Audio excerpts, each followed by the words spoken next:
everyone. This is David Heinemeier Hansson. I am here with Martin Fowler and Kent Beck to talk for the fourth round of Is TDD Dead?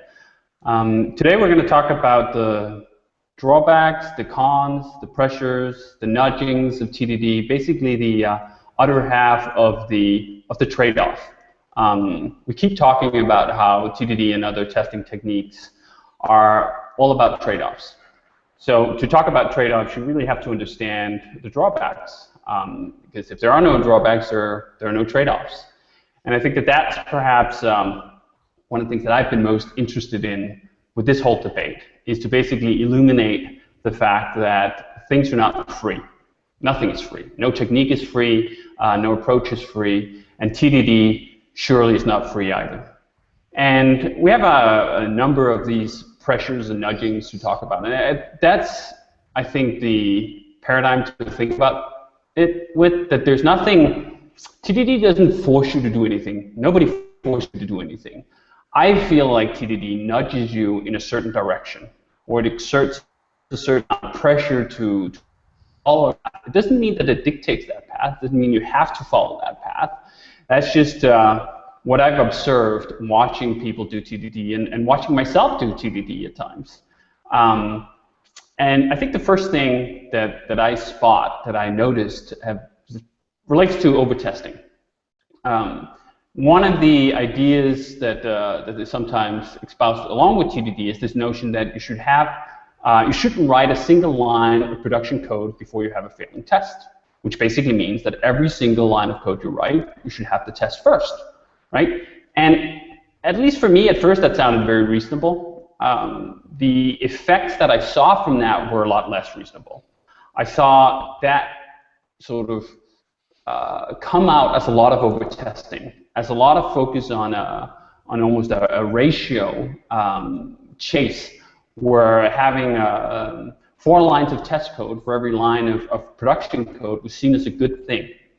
And that really bothered me even from the get-go of getting into TDD, and I didn't quite sort of put my finger on it until I started working with systems that were developed that way. And the whole notion of having multiples of test code to single lines of production codes, to me, is often not a good thing. The over-testing that leads to makes it harder to change behavior, because to change the behavior, you have to update all that code. Even though it's testing code, it's still code. It still has to be kept in sync. And while sort of a BDD style or behavior-driven style is an improvement over just sort of testing methods, it's still stuff that has to change when the behavior changes. And I find that that's part of the thing that's sometimes swept a little under the rug, is this notion that, well, you're writing all these behavior tests, so they shouldn't have to change just because you change your code. Well, that's true if all you're doing when you're changing your code is refactoring. That is not changing the functionality when you're updating the code. But yeah, that's some of my code changes, but far more of my code changes are actually driven by wanting to change the actual behavior, right?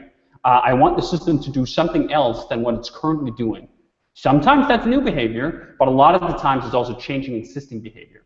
And if for every line of production code I want to change, I have to change 4 lines of testing code, there's something that's not right there. And I think that sort of where is the right point? What is the right ratio? Comes a lot down to what we talked about last time, which was this sort of the nines, right? Like some code is worth 5 nines of coverage, and other code is maybe worth 80% coverage. Some code is maybe worth 60% coverage. I'm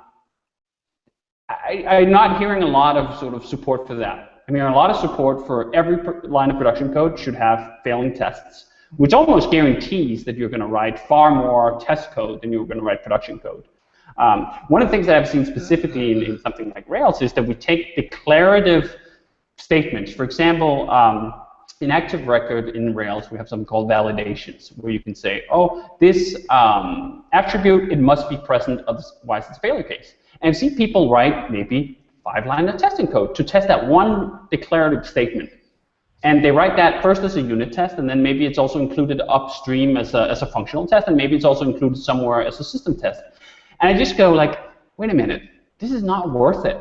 And I don't think you get to that. I don't think you get to that trade-off before you start thinking about, when am I over-testing? When is this piece of production code actually not worth writing the test for first? So anyway, let's open the ball with that declaration and hear what you guys have to say on that. Like, have you seen over-testing? When do you see over-testing? One of the quotes I've used from you a couple of times is this notion about confidence. That you're not paid to write test code, you're paid to write production code. So you write just enough test code to be confident in the production code you test, or you write, which presumably means you don't actually write a failing test for every single line of production code before you write that production code. Well, it depends, and that's going to be the beginning of all of my answers to any question ever, I think, that's interesting. So, for example, JUnit had 100% coverage, and we followed this. No functionalities written without a failing test first, very strictly from the beginning, and we were really happy with the results of that. Now, we didn't end up with this with an over-testing situation. I think that's something different. I was curious about your statement that it seemed like to me that you were saying that if you follow that kind of a discipline, you're going to end up with too many tests. Now, I certainly believe in the idea of too many tests.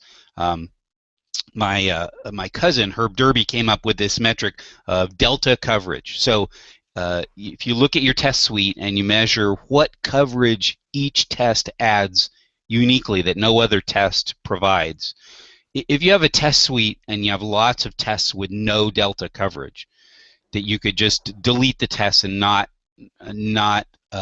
lose your ability to exercise parts of the system, then you should delete those tests unless they have some communication purpose. And I think so. I want to pay attention to that. Like, am I testing something unique with this new test? If you aren't, then you need to think about whether you really should write that one. If this test shouldn't be written, or if the other test that covers the same stuff could be deleted. I oftentimes do that, especially with tests that I write early. I call them scaffolding tests, where I'll write some system-y kind of test. I'll get it to work in some really janky way, and then later on, refactor, and I look at this test and I say, oh, well, nobody actually really cares about the zero input case, so I'm going to delete that test. And people freak out, like, you know, oh, you can't delete tests, but of course you can, and if it's not buying you anything unique, you definitely should. So I think it's a question of coupling. You know, like, if you have the exact same behavior covered multiple different ways, then you've got coupling, because if you change any one of them, you're going to have to change the others, and coupling comes with costs. I was about to say it's bad. It's not bad. There's always going to be some coupling, but coupling comes with costs, and you better get benefit for it. So if you're just covering the same stuff 3 different ways just because you think that's a rule somebody made up someplace, then yeah, definitely don't do that. Martin, do you run into over-tested code? I haven't looked at it directly. I'm sure it happens, and I'm sure if anybody's going to produce over-tested code, it's probably ThoughtWorks, because we have a strong testing culture. And when you're trying to do anything well, you're not going to hit the line dead on all the time. Sometimes you're going to undershoot, sometimes you're going to overshoot. So I would expect us to overshoot, and that would be, I wouldn't be worried about that unless the overshot is too large. As to what causes an overshoot or the habits for an overshoot, that's not something I've really looked into and examined. When it comes to this issue of every line of code should have a test failing for it, there's a couple of things I tend to look at. One thing I do is I always ask the question, if I screw up this line of code, is a test going to fail? So maybe I've got a conditional in the line, and I reverse, if I reverse it, or I'll use greater than equals instead of greater than, or maybe commenting the line out, and I'll actually do that. I've actually done that and gone up to some code and say, have I got a test that covers this? Well, just comment the line out and run the test and see if anything failed. But as long as one test fails, then you're okay, because a double check only requires one test to fail, and it might be indirect. I mean, that test might be testing something that's using the line of code, and because I screw it up, then that fails indirectly. I'm cool with that. It doesn't have to be super precise. But that's the kind of mental test I use. And then the other mental test I use is your old one of only test things that could possibly break, which is, simple getters or something like that. I'm not going to test that. Now, when we come into things like some of these declarative Rails things, I actually don't know how far I'd take that. I mean, unless I really got some wonky framework or library, I'm going to assume the library works. But does something that I'm trying to put in there, is it something where I feel I could be messed up? And then again, what are the consequences? If I do mess this up, what are the trade-offs? And that lies into David's point about the criticality. If it's not a big deal, then I'm going to be less concerned about it. But I would say my biggest test is this, should I comment a line out, or should I reverse an operator or something if that situation is some test somewhere going to break? And that tends to be more my mental test. I think this ratio of test code to functional code is a bogus metric. I think that's more a consequence of coupling in the code. So a huge formative experience for me was watching a compiler guru named Christopher Glazer write a compiler.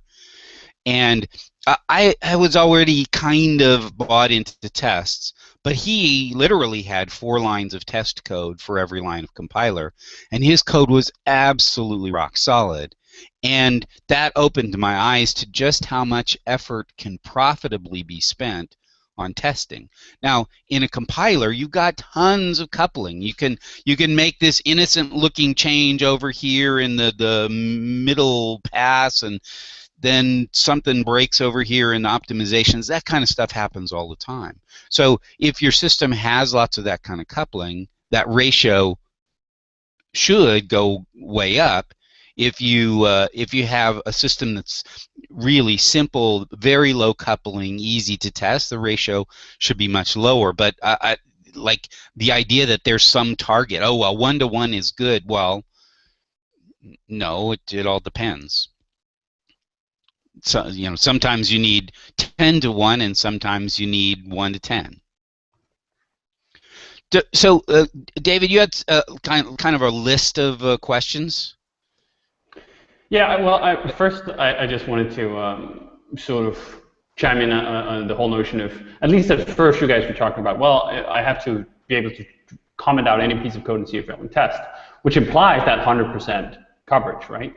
Like, otherwise you wouldn't be able to remove or comment out anything without having test break. And that's where that line with what couldn't possibly break, where that goes, I think is very worth exploring. Because getters and setters, okay, maybe that's the easy one. But I find that in my code and working with something like Rails, there are lots of declarative statements that I just don't feel like they have not broken for me enough that it's worth for me expending time to write tests for them, right? So that's the, and I'm not seeing that nuance in a lot of discussion around the code, because it certainly fails the nuance of every production line of code should have a failing test first, right? I shouldn't be able to add a association or validation or something else to a model unless I have that failing test, according to that paradigm. So that's where, like, I just want to push back a little bit in the sense of, oh, well, you shouldn't have overlap. Okay, sure, I agree with that, but that still implies 100% coverage, right? Like, you shouldn't have 150% coverage. Then you're fine to go to 100%. But oftentimes, I'm quite comfortable with significantly less than 100%. Yeah, So I think also it's part of the calibration you do as you're learning how you're working with a particular environment and system. I mean, when it boils down to it, my feeling is you don't have enough tests, or at least not good enough tests, if you can't confidently change the code, feeling that if you screw something up, something's going to go red and told you. That's the sign of too little. The sign of too much is whenever you're changing the code, you feel like you're expending more effort on changing the tests than changing on the code. That's a sign you've got too much. So you want to be in that Goldilocks kind of zone.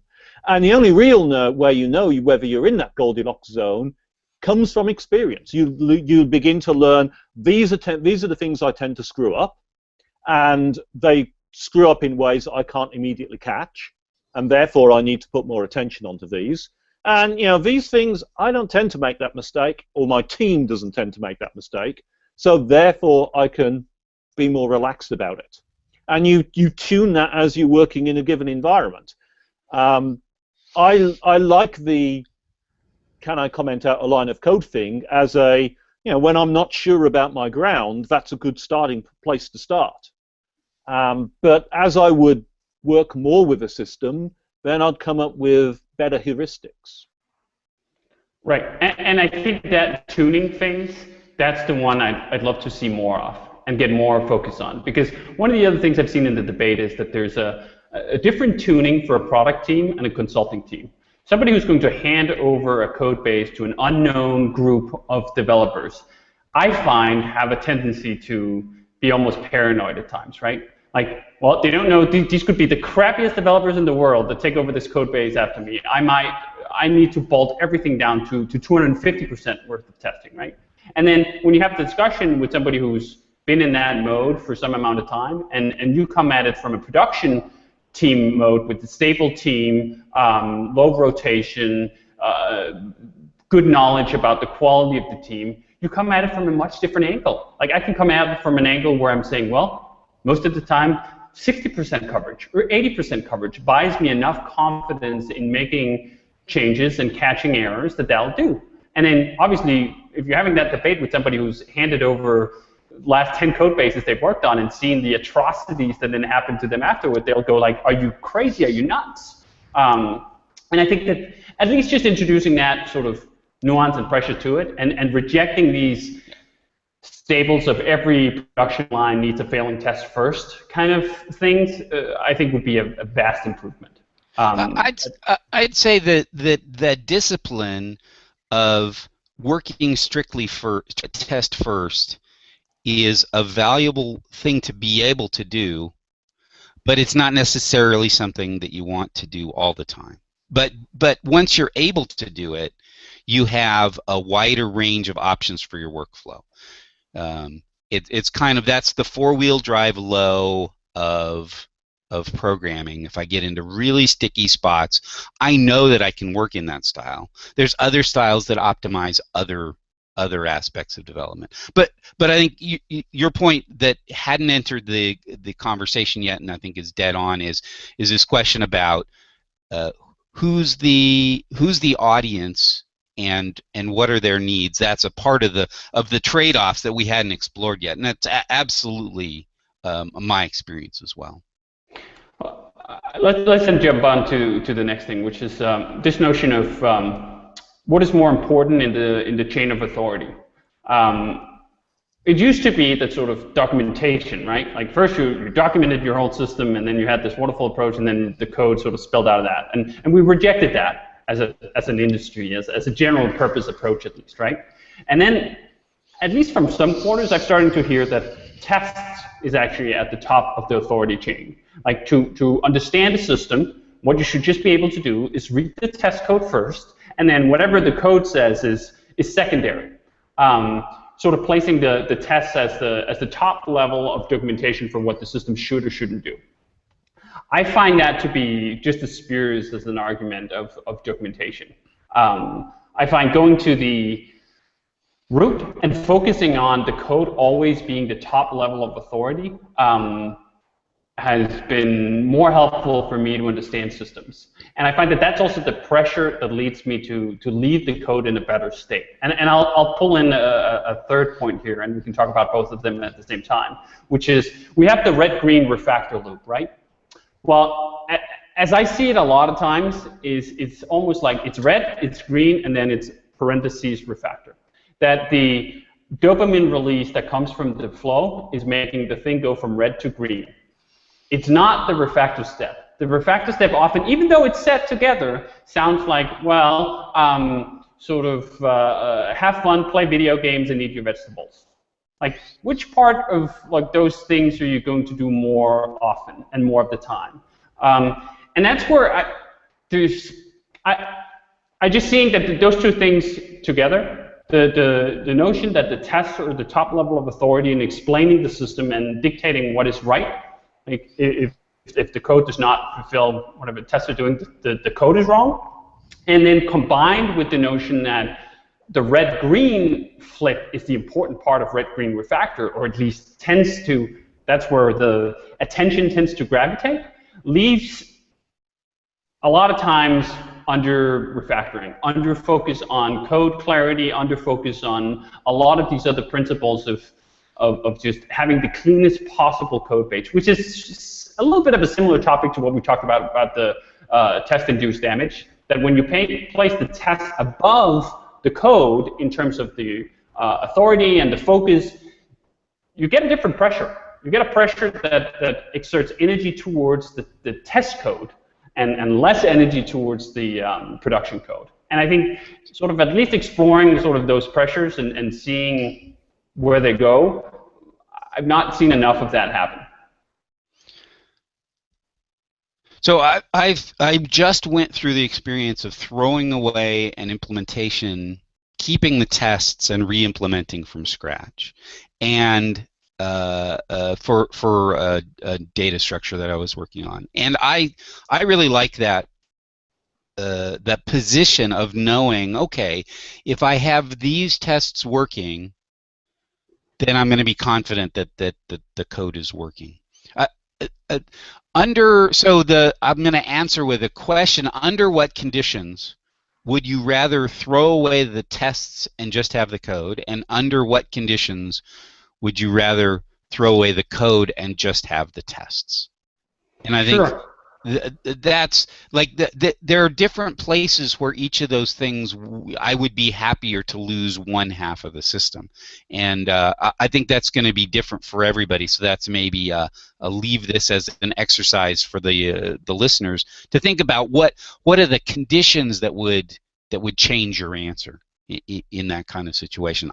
I like going to the tests and being able to say, okay, well, how's this supposed to behave before I get into all the details of what the data structures are and what the downstream services, just like what are the inputs and what are the outputs and how are they related. I like having that kind of overview before I dive into an implementation. But that's me, for sure. Martin? Yeah, the same thing. I've certainly helped in many cases understand code bases by looking at the tests to figure out this is what it thinks it's doing. I don't see one as dominant over the other. The whole point is that they're a double check on each other.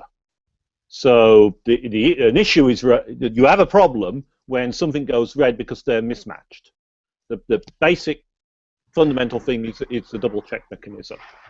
What was interesting from what David's point was of people putting so much energy into the tests. This kind of like they're more interested in building a test environment than they are in building production code.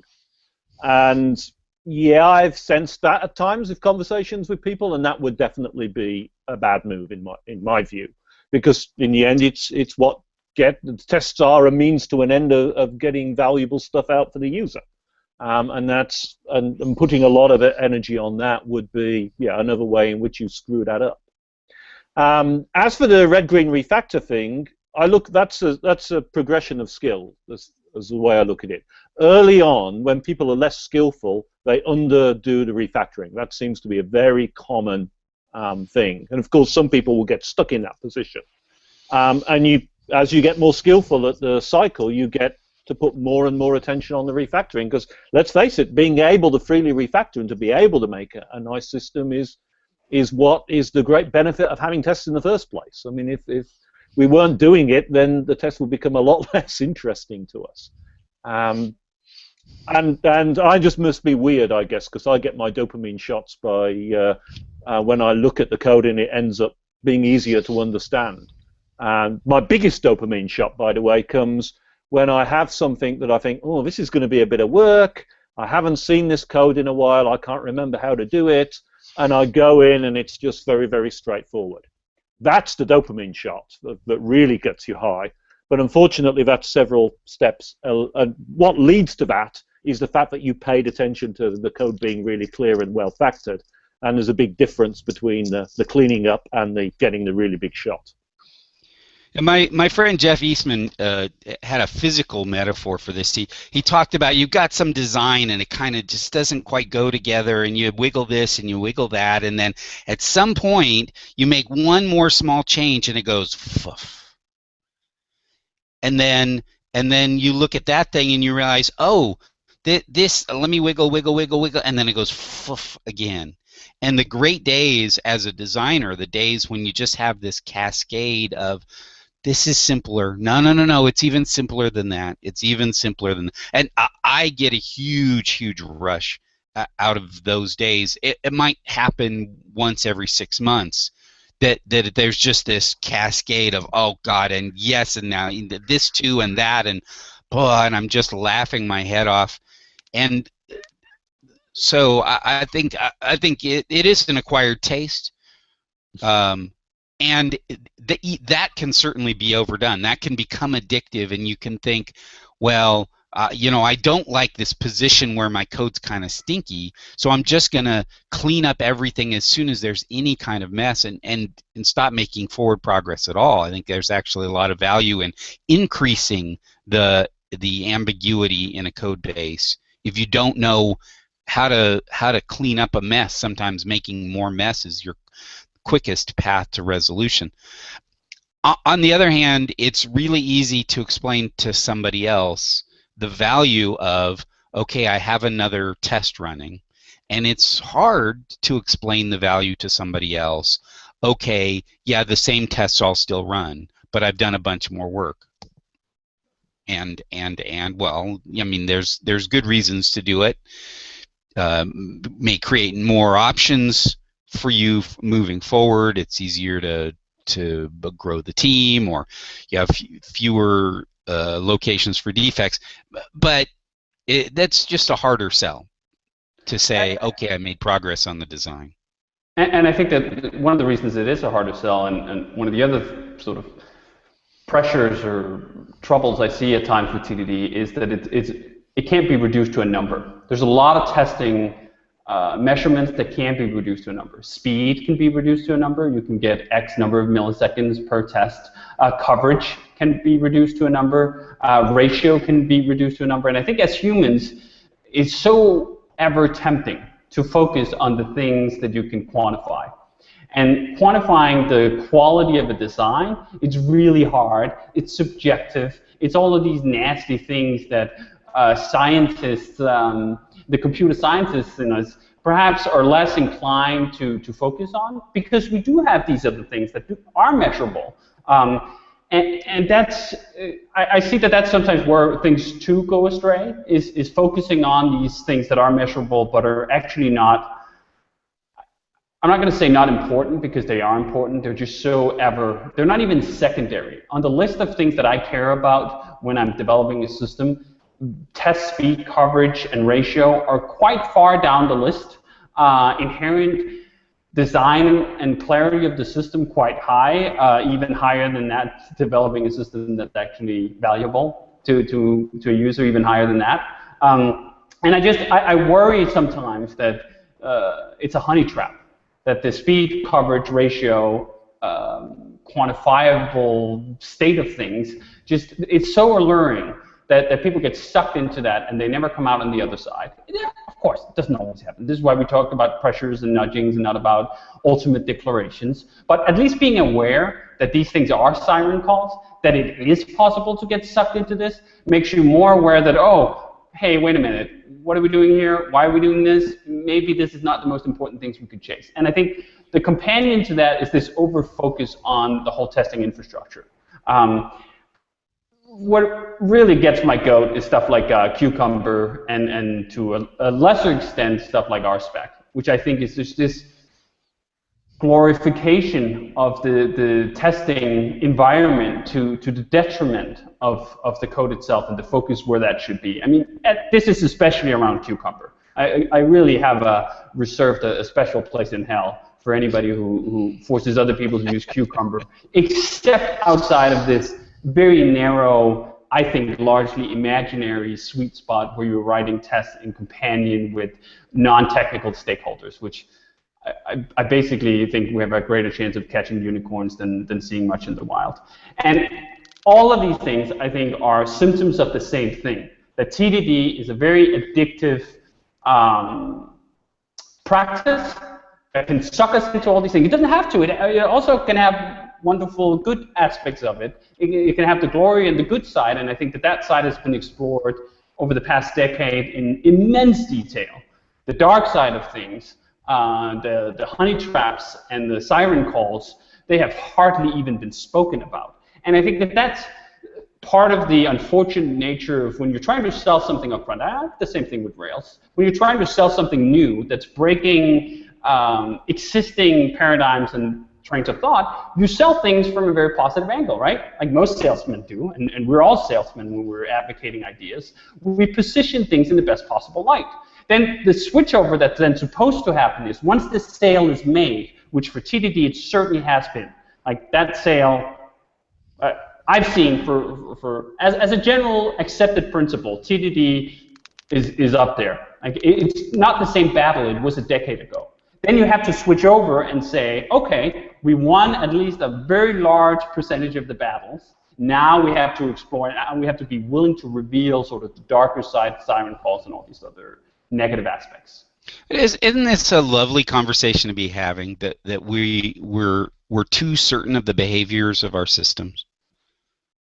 Absolutely. And now yeah, I mean, it's not. That's why TDD has conquered all to such an extent that I think that's also why it's hard to switch. It's hard to switch the conversation now because it's been so successful and it's brought so much good to it. And when something has done that, you feel like you owe it sort of a place on a pedestal where perhaps that's not the most useful place for it to be once you're trying to go beyond, okay, we won the initial part of enlightenment, right? We have enlightenment. Okay, what's the next step?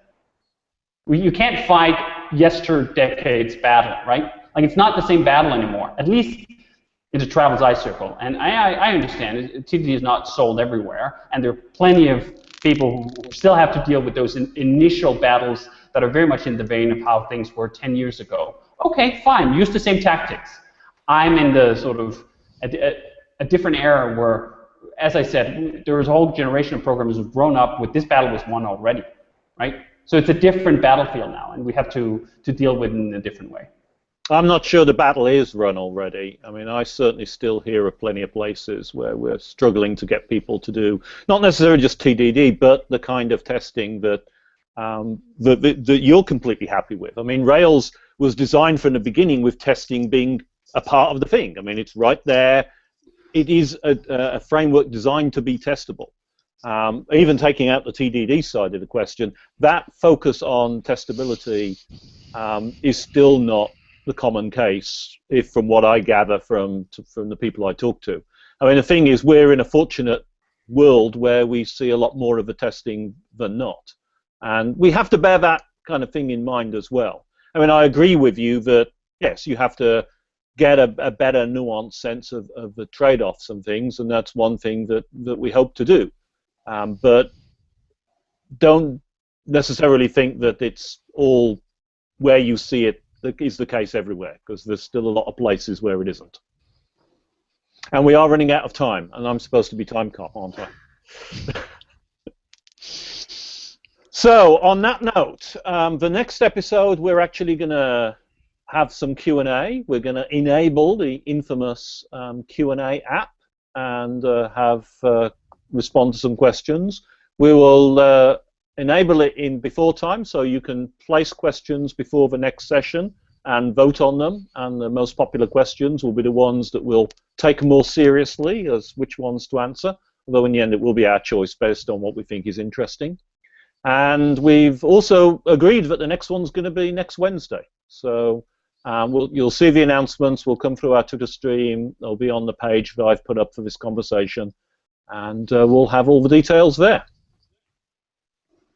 So questions and answers next time with an extra long episode as well, so that we can waffle on even longer than usual. Thanks a lot. Bye-bye. Bye-bye.